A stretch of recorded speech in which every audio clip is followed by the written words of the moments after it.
Hello दोस्तों, नमस्कार। स्वागत है आपका आपके अपने यूट्यूब चैनल सक्सेस मंत्रा में। मैं हूं कार्तिक और दोस्तों हम आपको पढ़ाए थे एयरफोर्स एक्स ग्रुप के लिए मैथ। तो मैथ में आज हम एक नया चैप्टर स्टार्ट करने वाले हैं। तो चलिए दोस्तों चैप्टर को स्टार्ट करते हैं बिना टाइम वेस्ट किए। तो लेट्स सी, आज का हमारा चैप्टर रहेगा डिफरेंशियल इक्वेशन, यानी इसको हिंदी में कहते हैं हम अवकल समीकरण। तो दोस्तों चलिए स्टार्ट करते हैं और देखते हैं इससे हमारे एग्जाम में किस प्रकार से क्वेश्चन आते हैं। तो चलिए बिना टाइम वेस्ट किए स्टार्ट करते हैं। तो सबसे पहले दोस्तों हम देखेंगे कि अवकल समीकरण होता क्या है। तो सबसे पहले आज हमारी टॉपिक रहेगा आज का हमारा अवकल समीकरण।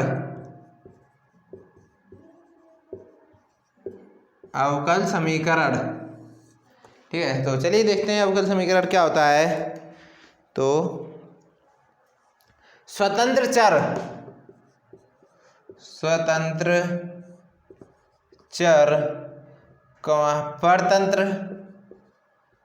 परतंत्र चर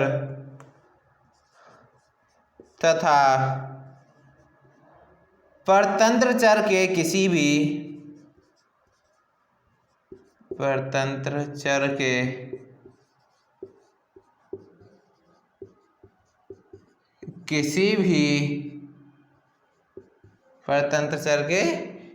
भी क्रम के अवकलन से युक्त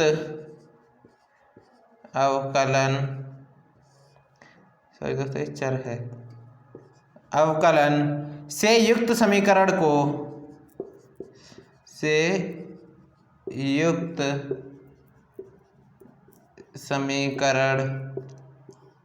को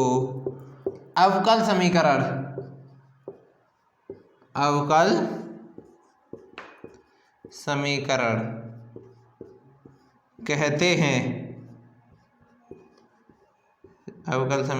कहते हैं। ठीक है दोस्तों, तो नोट कर लेंगे आप इसे। अवकल समीकरण हम किसे कहते हैं?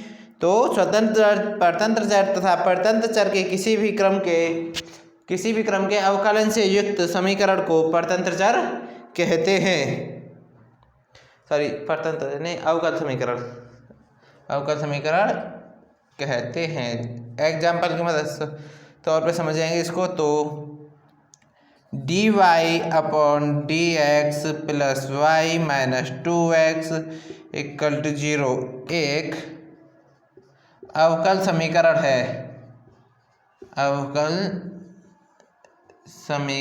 है। ठीक है, dy/dx + y - 2x = 0 यह क्या है? हमारा अवकल समीकरण है। दोस्तों इसमें ये नहीं कि dy/dx यही हो, ये एक एग्जाम्पल के तौर पे हमने आपको समझाया है। ठीक है, तो ये इस प्रकार से जो हमारी इक्वेशन होती है, जो हमारे समीकरण होते हैं, उसे हम क्या कहते हैं? अवकल समीकरण। तो नोट कर लीजिए दोस्तों। तो चलिए दोस्तों, करते आपने नोट कर लिया होगा तो इरेज करते हैं और नेक्स्ट की तरफ चलते हैं। तो अब देखेंगे हम अवकल समीकरण की कोटि।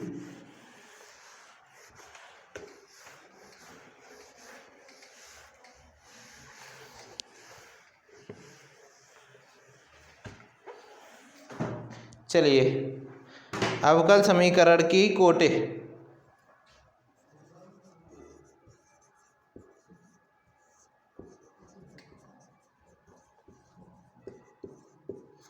समीकरण की कोटि,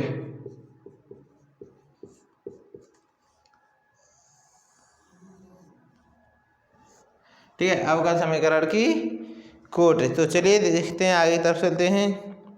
तो ये क्या होती है? तो सबसे पहले यहाँ से स्टार्ट करते हैं। किसी अवकल समीकरण में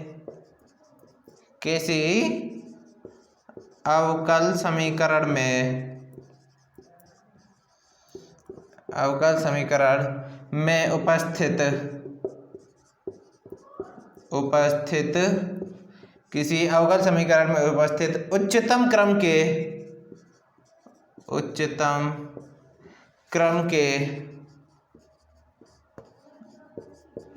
के अवकल गुणांक के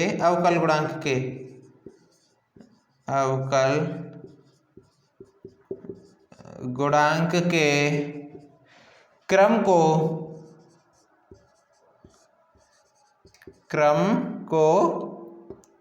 उस अवकल समीकरण की उस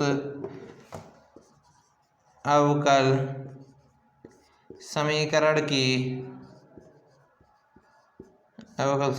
की कोट,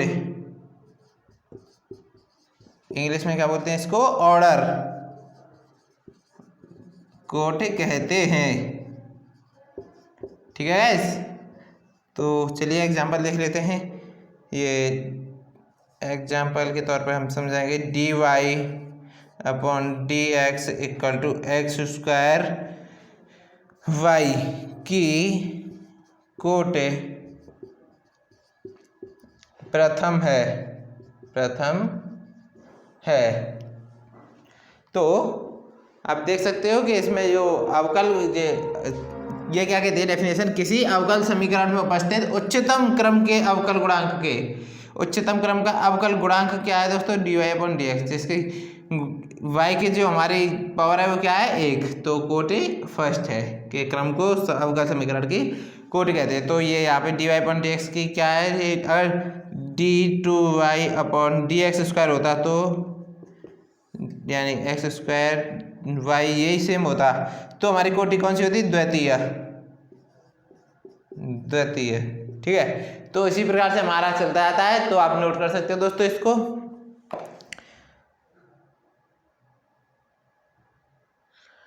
तो चलिए अब देखते हैं अवकल समीकरण की घात। तो एक बार फिर से रिपीट कर देते हैं, किसी अवकल समीकरण में उपस्थित उच्चतम क्रम के अवकल गुणांक के क्रम को उस अवकल समीकरण की कोटि या ऑर्डर कहा जाता है। ठीक है, ये आप समझ सकते हो, एग्जाम्पल की मदद से हमने आपको समझाने की कोशिश की। अब देखते हैं अवकल समीकरण की घात।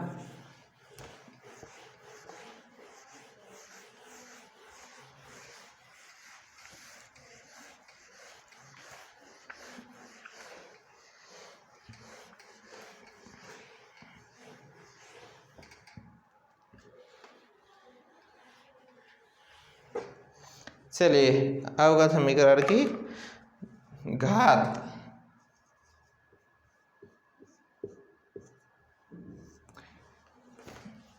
तो देखते हैं कि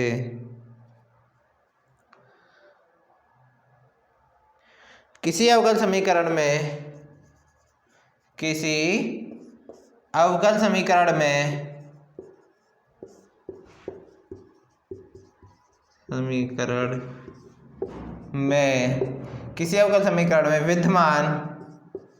विद्यमान उच्चतम कोटि के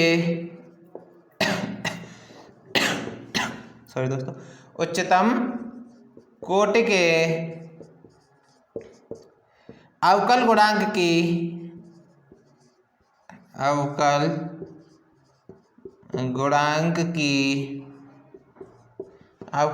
की धनात्मक घात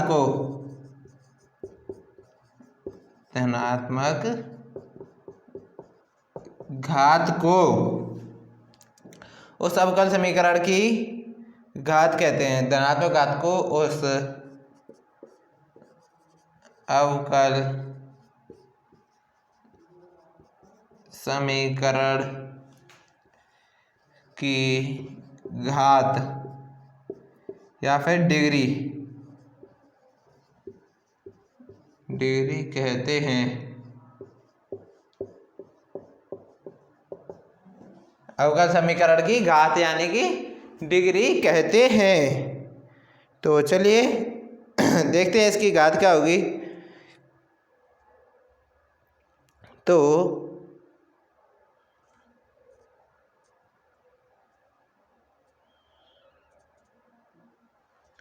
चलिए देखते हैं एग्जाम्पल क्या कहता है हमारा, x square d2y upon d x square minus 2y equal to x की कोट क्या है, इसमें घात पूछी है हमको। घात कौन सी होगी दोस्तों, किसी अवकल समीकरण में विद्यमान उच्चतम कोटि के अवकल गुणांक की धनात्मक घात। इसमें उच्चतम कोटि कौन सी है, इसमें d2y upon d x square. ठीक है, d2y upon d x square, ये इस प्रकार होता है दोस्तों। अगर इसको हम जो इसका बेसिक रूप होता है वो इसका इस प्रकार होता है, d2 upon d x square y यहाँ होता है। ठीक है, अब हम इसको शॉर्ट में इस प्रकार लिख लेते हैं दोस्तों अपनी सुविधा के लिए डी टू वाई। तो इसमें कोटि क्या है इसकी घात और कोटि तो इसकी 2 घात हुई इसकी, यानी कि जो D two upon d x square ये इसकी पॉजिटिव डिग्री कितनी है तो +1 है, तो 1 ही इसकी घात हुई। तो ये दोस्तों आपको समझाने के लिए था, ऐसे रहने दीजिए और आप इसको जो हम इतना आपको लिखवाया है इसको आप नोट कर लीजिए, या इसकी घात के जो इसकी डेफिनेशन होती है या इसका फॉर्मूला भी कह सकते हो ये वो है, तो आप इसको नोट कर लीजिए और फिर चलते हैं नेक्स्ट की तरफ। तो चलिए दोस्तों अब चलते हैं नेक्स्ट की तरफ। तो नेक्स्ट पे आता है हमारा समघातीय समीकरण। तो चलिए इसे इरेज करते हैं और देखते हैं समघातीय अवकल समीकरण। दोस्तों जो समघातीय अवकल समीकरण होता है उसको आप वैसे समझ लीजिए ओरल। तो उसमें दोस्तों क्या होता है हमारा कि जो जिस समीकरण में सभी घात समान होती हैं उसे हम समघातीय अवकल समीकरण कहते हैं। ठीक है, तो उसमें कुछ ज़्यादा है नहीं, d y upon d x f x one upon f x two, या एफ एक्स वन और एफ एक्स टू एक ही घात के अवकल समीकरण है। ठीक है, तो वही है, उसको रहने दीजिए। तो चलिए नेक्स्ट की तरफ चलते हैं। तो अब देखेंगे दोस्तों रैखिक अवकल समीकरण। कैसे? रैखिक अवकल समीकरण।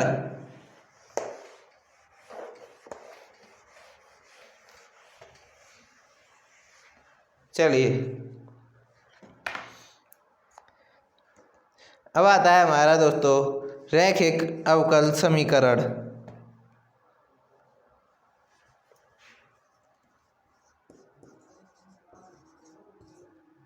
रैखिक अवकल समीकरण। ठीक है, रैखिक अवकल समीकरण। तो चलिए देखते हैं d y upon d x plus p q x equal to q के रूप की अवकल समीकरण को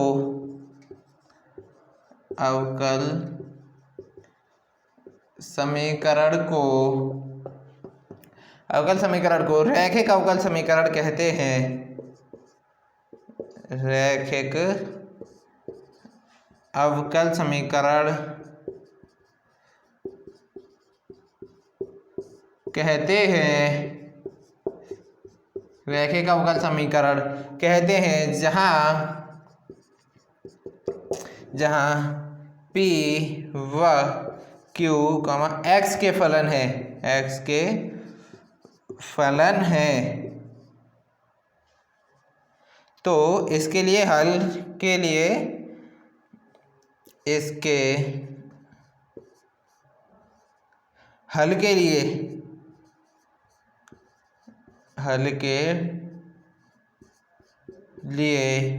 पहले रैखिक समीकरण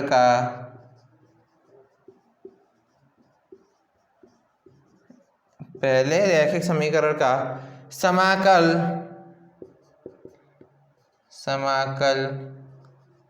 गुणक ज्ञात करते हैं। समाकल गुणक ज्ञात करते हैं। तो समाकल गुणक किसे कहते हैं? आई एफ इक्वल टू ई की power integration of P D x. तो ये होता है हमारा समाकल गुणक आई एफ। ठीक है, तो नोट कर लीजिए इसको दोस्तों। अब इसका अभिष्ट हल क्या होता है तो उसे भी देख लेते हैं। तो चलिए पहले इसे इरेज करते हैं और इसका अभिष्ट हल देखते हैं।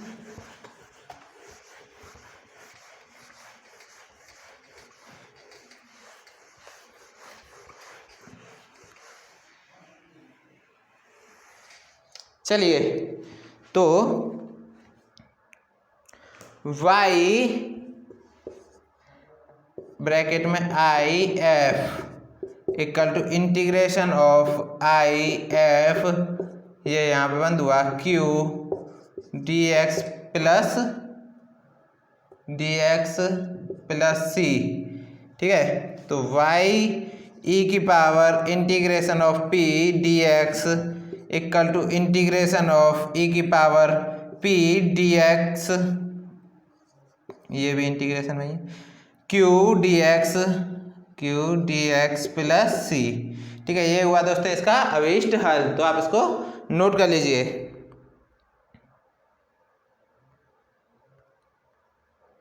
तो दोस्तों एक इसके लिए एक क्वेश्चन भी देख लेते हैं। तो चलिए इसे अरेंज करते हैं और एक क्वेश्चन देखते हैं। यहाँ पे जो इसका कॉन्सेप्ट होता है वो इस यहाँ पे खत्म होता है इस चैप्टर का। इसमें कॉन्सेप्ट बहुत ही कम है दोस्तों, तो अब ये खत्म हुआ यहाँ पे। चलिए अब देखेंगे हम क्वेश्चन हमारा क्या कहता है। क्वेश्चन है हमारे लिए एक,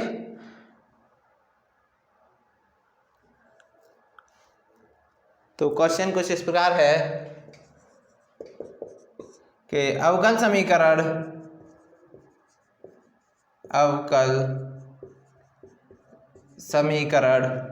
dy upon dx equal to x y plus x plus y plus 1 का हल है। क्वेश्चन मार्क लगा दिया यहाँ पे। ऑप्शन ए है y equal to x square by 2 plus x plus c है, चलो बी कर लेते हैं यहाँ। तो log y plus 1 equal to x square by 2 plus x plus c. Option C है हमारा y equal to x square plus x plus c, और ऑप्शन डी है हमारा log y plus 1 equal to x square plus x plus c. ये हमारे चार option है दोस्तों, ये हमारा क्वेश्चन है। तो चलिए सॉल्व करते हैं इस क्वेश्चन को। पहले आप हमें सॉल्व करके और कमेंट करके बताइए कि इसका कौन सा जो ऑप्शन है वो करेक्ट है। तो चलिए हम करते हैं एक बार सॉल्व। तो सॉल्व करने के लिए ये हमारी इक्वेशन दी गई है, ये यहाँ से लेके यहाँ तक ये इसकी इक्वेशन है। तो इसके लिए क्या कर देंगे हम दोस्तों, डायरेक्ट इस इक्वेशन को सॉल्व कर देंगे। dy upon dx equal to x y plus x plus y plus 1, इधर करेंगे तो x प्लस 1 और इधर y प्लस 1, ठीक है। dy upon dx। अब dy वाली एक साइड y वाली एक साइड ले लेंगे, x वाली एक साइड, तो 1 upon 1 plus y dy equal to 1x plus 1 dx, ठीक है। तो आप समाकलन करेंगे तो 1 अपॉन वाई डी वाई का क्या आ जाएगा, लॉग वाई, यानी लॉग 1 प्लस वाई। एक्स का क्या होता है, एक्स स्क्वायर बाई 2, तो इसका क्या होगा दोस्तों, एक्स स्क्वायर बाई 2 प्लस इसका क्या हो जाएगा 1 का एक्स प्लस सी आएगा एक। ये हुआ इसका, यहाँ पे आया हमारा राइट आंसर। तो कौन सा ऑप्शन है, log 1 plus y x square by x plus c. Option B is correct, option B correct है, ठीक है। तो नोट कर लीजिए आप इसको, या फिर स्क्रीनशॉट लेना चाहे तो आप इसका स्क्रीनशॉट भी ले सकते हैं। तो दोस्तों इस चैप्टर को यही पर समाप्त करते हैं और होप करते हैं क्लास आपको पसंद आई होगी। क्लास पसंद आई हो तो ज़्यादा से ज़्यादा लाइक करें, अपने फ्रेंड्स के साथ शेयर करें, और चैनल पर अगर नए हो तो सब्सक्राइब करके बेल आइकन भी प्रेस कर लें। तो चलिए दोस्तों मिलते हैं नेक्स्ट वीडियो में इसका नेक्स्ट वाला लेकर, एक नया चैप्टर लेकर। तब तक के लिए बाय बाय, टेक केयर।